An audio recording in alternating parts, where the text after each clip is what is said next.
Des assaillants, des drogués et inconscients.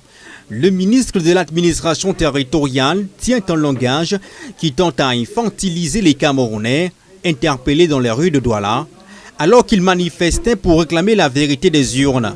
Pour Ernesto Yeni, en les qualifiant de la sorte, c'est simplement éviter la véritable cause du problème.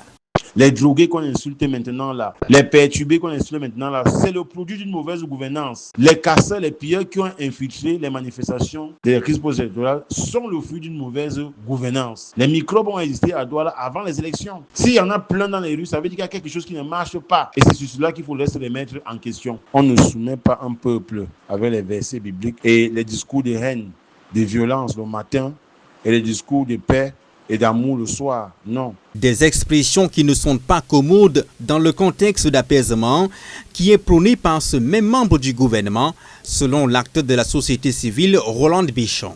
La démocratie ne s'accommode pas de la violence. La démocratie ne s'accommode pas non plus des menaces et des intimidations. La sortie du ministre de l'administration territoriale n'est pas une surprise. Des prises de parole publiques visant à intimider, à humilier, à décrédibiliser, à stigmatiser. Cette sortie qui contraste avec le souhait d'apaisement annoncerait des couleurs de ce septennat qui ne seraient pas différents des autres.